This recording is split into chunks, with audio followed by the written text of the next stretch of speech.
Oh Funny. man, yeah. Anyway, well here we are, eh? Yeah, it's great.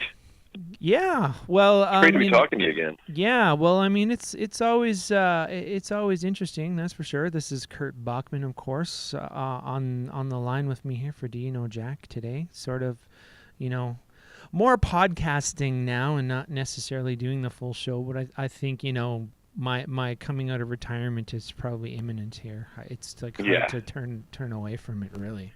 I know. Yeah, you gotta de-retire, unretire. Yeah. Well, you're partially responsible for this though, Kurt, because you guys keep on releasing these EPs. Yeah, and we have to talk every time we release something. We have to talk. So Yeah. Well, I'm I will I'm take full responsibility. I mean, I'm glad with that. I'm happy with that. well, Kurt, I'm very flattered that we get to do this every time. I will say that. No, it's always a blast talking, and yeah, it's fun for me too. Well, now I mean, I'm sure you will find this funny, but I mean, this is kind of like a Spinal Tap moment you guys are having, I think, to a certain extent with 3 of 5, isn't it? We love this. This is like historic, classic Believer.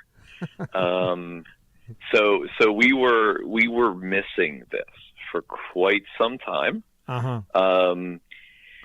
And as we've discussed in the past, we want to start dialogue, and whether it's lyrically or musically or artistically or whatever it is, it's starting that dialogue, and we've I think there's been most of the dialogue has been around the music itself, because Of I course. mean, although I don't think it's such a huge departure from Transhuman, I think there's a lot of people out there that didn't hear Transhuman or may not have been exposed to Transhuman. So they're going right from, say, Gabriel, or even Dimensions, right to this, Mhm.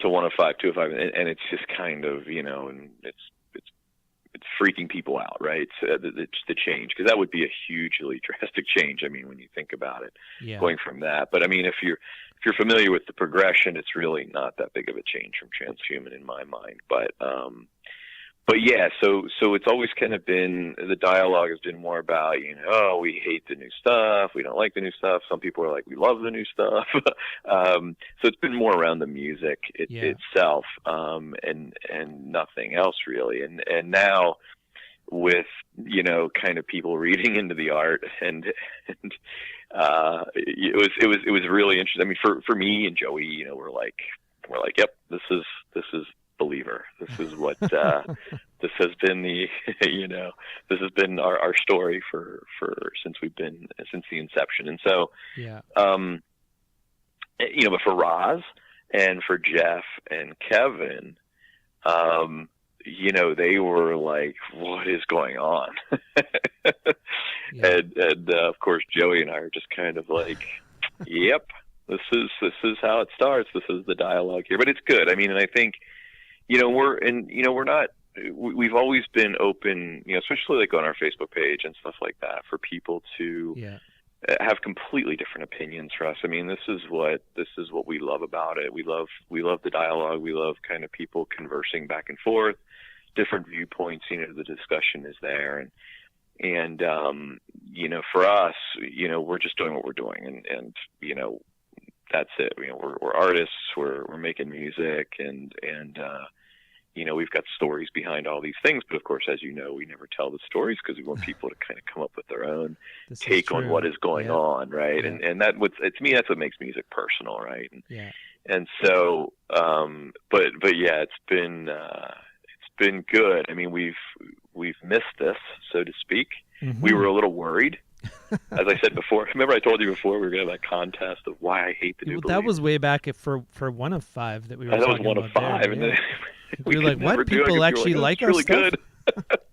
we got to do something weird. here to fix that. I think is what you're saying. Well, I mean, of course, for people that aren't entirely familiar with what the subject that we're darting around and making the Spinal Tap references, we're referring to Michael Rosner's brilliant cover for the 3 of 5 EP, which is of course the latest installment of the 5 that you guys have slowly been releasing over the past 8 to 10 months now, I guess. Yep.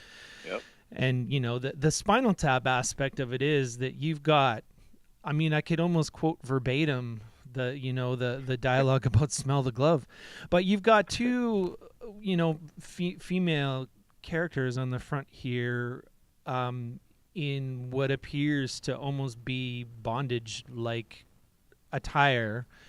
One character. Well, the funny thing is they're both the same models from 1 of 5 and 2 of 5. Yeah, well, that's what I was going to say. Is you featured the model from 1 of 5 on the is the gal on the left, and then of course the gal on the right is the one from 2 of 5, and exactly. You've taken the similar body paint and artwork that they had, and you've basically just put them together. And I think what seems to be causing so much controversy is it appears as though the model on the left has her hand, over the breast of the model on the right, and that seems to be what's caused the majority of the uproar here.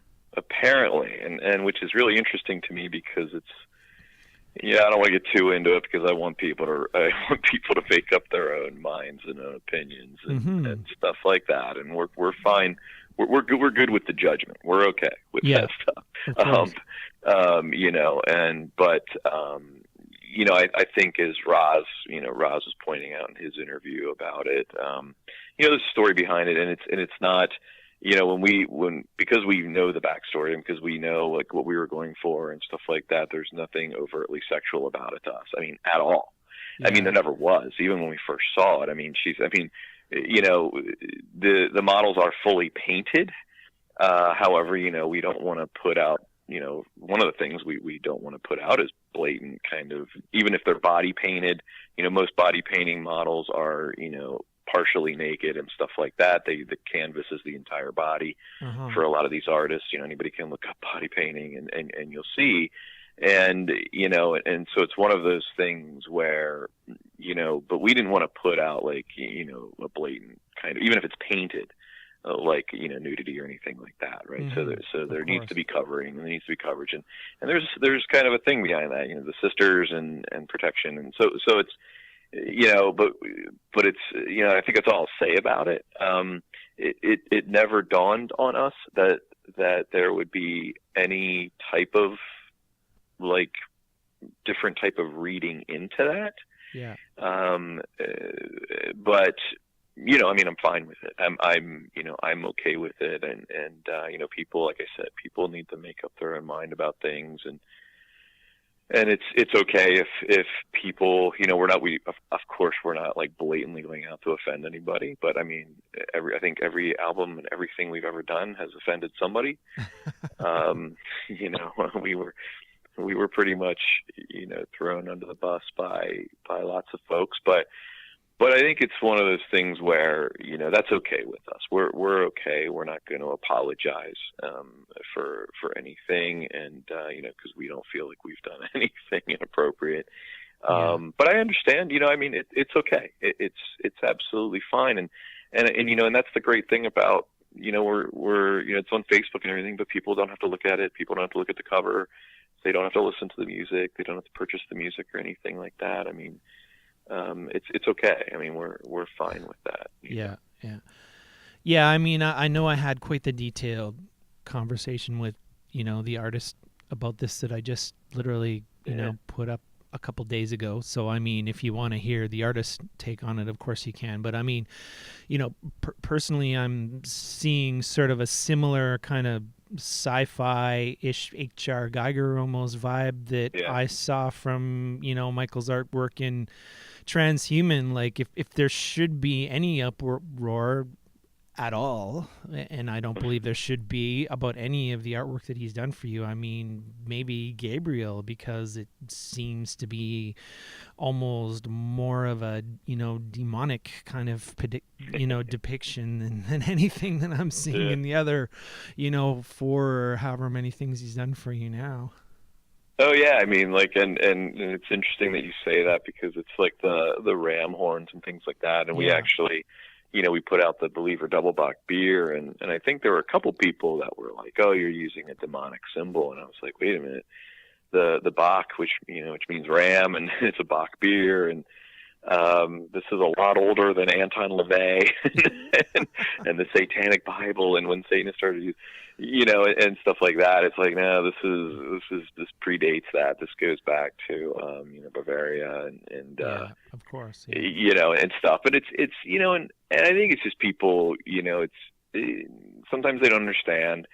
Look, sometimes people maybe having a rough time, with in their own personal lives or whatever, and this is like an escape for that, or I don't know how I should put it, maybe like a release of anger or something, you know what I mean? So they have to kind of, and like I said, it's like, you know what, if trashing us on Facebook or calling us evil or whatever they want to do makes them feel better in their personal lives, awesome. I mean, I think that's great. I think we, what I mean? I think that's part of this and part of what we do, and I think it's great. You know what I mean? It's one of those things where it's about starting dialogue, getting people to think and look at themselves and really, look at themselves in the mirror and just say, why do I feel this way? But we like it. I mean, it's not like we're perfect. We're not sitting there saying we're perfect or anything like that. And, we're the first ones to say that we're extremely flawed in many, many ways. But we're always trying to be better. We're always trying to be, it is what it is. It's art. Yeah. I mean, maybe I'm late to the party, and I would imagine going back into the 80s, the questioning of your faith was probably fairly prominent, but I mean, that was the age of the PMRC and the Filthy 15, and anything heavy metal was of the devil and this, that, and the other thing. And I mean, I know you probably have your own personal story about being a, quote unquote faith-paced band and struggling through those turgid waters. But I mean, this to me it was, it was interesting because we never felt part of like that group. We were always musicians. Yeah. And we liked to write about things that were personal to us, or like, and this was for all the members and stuff. And, it's, even like the name Believer, people are like, why don't you change your name? Why are you named Believer? It's like, well, we got that from an Ozzy Osbourne song. Right? I mean, we've talked about that before. It's like, it's like relax, and but it was to the point we never felt comfortable. We felt there was so much hypocrisy going around. There's just a lot. We were like, this is who we are. We're not going to pretend to be anybody. We're not going to pretend to be like know everything or be above anybody or anything like that. We're just going to put out music, and we're going to like write whatever lyrics, the one like in Sanity, there in San Obscuro, there's I say this all the time, is a Black Hole song. There's stuff that we were into, and Dimensions. We get into in the heavy philosophy and some of these other things, but it's it's one of those things where it was personal to us, and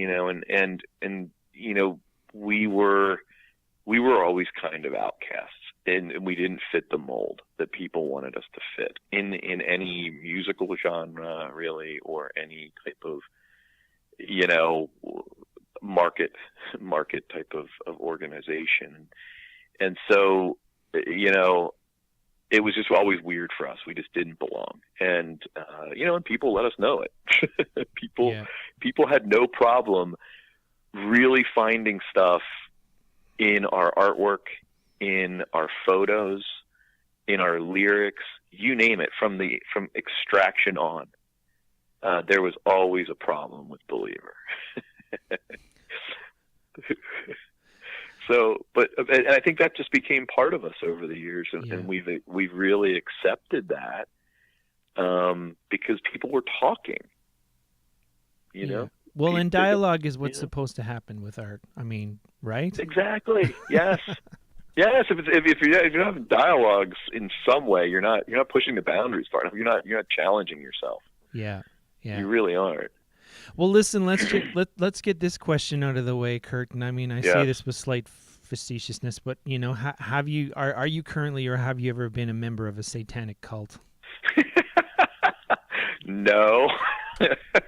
At least not that I can remember. I mean, maybe I was drugged for part of my life, brainwashed. You are not experiment. one of Levey's secret, disciples, and there's no secret society of Illuminati that are controlling the believer machine.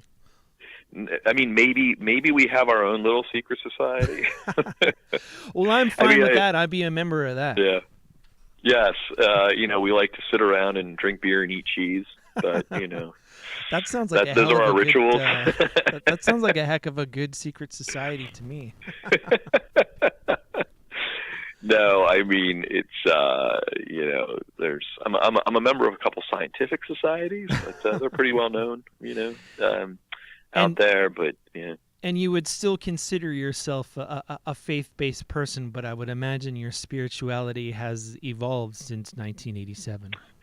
Well, I mean, it's one of those things where I've always looked at that as something very personal to me. Yeah, well, that's fair enough. You know what I mean? And I think, because that's what I think faith is something that's very personal, and it's everybody's on their own journey. We're not a big fan of the whole like you're going to be led.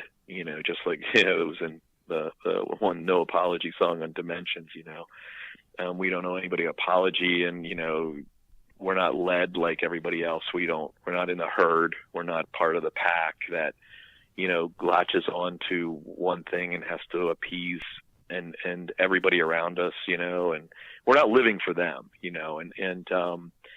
And so it's very personal. If you kind of get my drift, I think I explained that horribly, but it is one of those things where it's very personal. We're all on our personal journeys here. We're all, we all have questions. We all have, we deny things, we accept things, but it's all about growth. It's all about, wisdom and gaining that over the years, and, really trying to be the person that, you with no regrets as far as like, how you've kind of treated others, the type of person others feel that you are. Mm-hmm. And for us, and I think it's very personal. It's like the people that know me, my friends, my family, and things like that. Those are the people that have a good sense of who I am. The people that are, kind of just, knowing me through interviews or music or something like that, they have a little bit of a sense, but probably not the full picture. And I'm okay with that. Like, I've accepted that through the years. Like, there are going to be people that, pick at me or judge me or want to like, assume something about me and this is the way I am and things like that. But that's okay. I'm okay with that, Yeah. Yeah. Well, I mean, we talked about this last time, but I mean, if you were going to bring up, the term, doing the Lord's work, I mean, your current primary profession, working in the cancer research field, I mean, that is a prime example. Right. Well, I've always kind of, wanted to do something that I loved, and where I was, where like, at the end of my life, I could look back and say, what, I really contributed in a specific way, mm-hmm. To maybe helping to ease the suffering and pain of other people. And that's just me. I mean, that was just something that I felt very strongly about. And, and I think, but it's also with, I feel that way about the music stuff. I've been involved in so many different kind of ventures throughout my life. And I've always looked at it in, I want to have fun, and I want to make those around me better. Mm-hmm. And in any way I can, and stuff like that. And I want to be, I want to be a good friend. And so, those are the kind of things that I really value. So yeah, it's all good, man. Well, now it's part of my Illuminati code. But I mean, it's funny because we have codes like all over our records, right? There's like codes. Like, if people wanted to like really dig into codes and underlying meanings and breaking down fourth walls. It's like, I mean, there's a ton of it. We do that all the time. Yeah. Yeah. Now, I think, album artwork and everything else aside, I mean, I think the other thing that's really Spinal Tap about what you guys have decided to do is, of course, the band Imagine Dragons has a song called Believer. So you guys have kind of turned the tables on one of the biggest, pop rock groups on the planet, and you have Believer, the band, now has a song called Imagine Dragons. Yes, and yeah, we do. And it was funny because we as soon as that song came out, we were like, oh man, it's kind of crazy, right? And so it's really cool. And they're such a great band. I mean, those guys are amazing. My kids love them. They actually play the song Believer by them ad nauseum. And it was, but we, and we think our song, from listening to even them talk and them interview and stuff like that, they go through their struggles and stuff. And we felt, it was tongue in cheek, obviously, but we felt that it was like actually a pretty great title for that song. Yeah. And so, it's a serious song. It's not like a joke song or anything like that. And I think Imagine Dragons is a really cool name. We could have called it, it sounds a little bit better than a song called Ozzy Osbourne. Yeah. Fair enough. We could have done that, I guess. But maybe there's something in there with King of Oz. Maybe a little nod to the Believer, Ozzy Osbourne's Believer. Hadn't even thought of that. Yeah, so I was a big. Yes, there's stuff all over the place, man. You gotta start reading into some of this stuff. There you go. Well, now the song itself, though, is this sort of gorgeous ballad with a lot more electronic elements in it than maybe you might normally delve into as a band. Right. I mean, like the other songs on the EP so far, I mean, they have, been a little bit more involved with the keyboard, but you're definitely all in here on Imagine Dragons. Yeah, and I mean, there's guitar in there in the chorus. There's real bass throughout, and we did a lot of the electronic drums and the sound effects and things like that, and it was a lot of fun actually, and again, a lot of these, this whole, we're up to 6 songs now, but even beyond these 6 songs, we really did go after some of the very early influences, and and we actively discuss this. And so when you listen to some of the songs, you can start picking out, if you really listen and start to think, okay, when were these guys around? When were they being influenced in the early days? Uh-huh. And things like that, what am I hearing here? And we really do strive to pull from those resources, so to speak, and those influences. And so, back in, the early Nine Inch Nails, the Ministry, and some of this stuff, when kind of the electronic music was coming online, we loved that stuff. We were big fans, and simply because of the layering that you could do, and we did a little bit on Transhuman with Currents in that respect, but we really wanted to write a song. We wanted to see if we what it would feel like to kind of write a song with that kind of texture. Mm-hmm. So that became Imagine Dragons, and we had a lot of fun with it. It was, again, we always like to step outside our comfort zone. Let's see what we can do. And trust me, there's been stuff that we've done that we're like, that's terrible. Don't even. I mean, and of course, after these songs percolate for a while, we're going to back and listen to these, and we're like, this is terrible. But it sounds good. Well, the mastering is fantastic. Yeah, you've juxtaposed that with a bit more of a thrasher here with King of Oz. Yeah, so King of Oz. Now, if people can't pick out the early influences for that one, something's wrong. That was we were into so many kind of bands that kind of style, ramp it up. And that song actually started with, the chorus was the only kind of, the double bass chorus, stuff like that, kind of the up tempo. That was the only part of that song that was up tempo. And we kept playing it. And we were like, you know what? This whole thing needs to be up tempo, because it's like, that's really, the bands we used to listen to. And I'd love to tell you the code names for these songs because it would give it all away, but I don't want to do that. But maybe something in the name gives it away, maybe something in the lyrics, but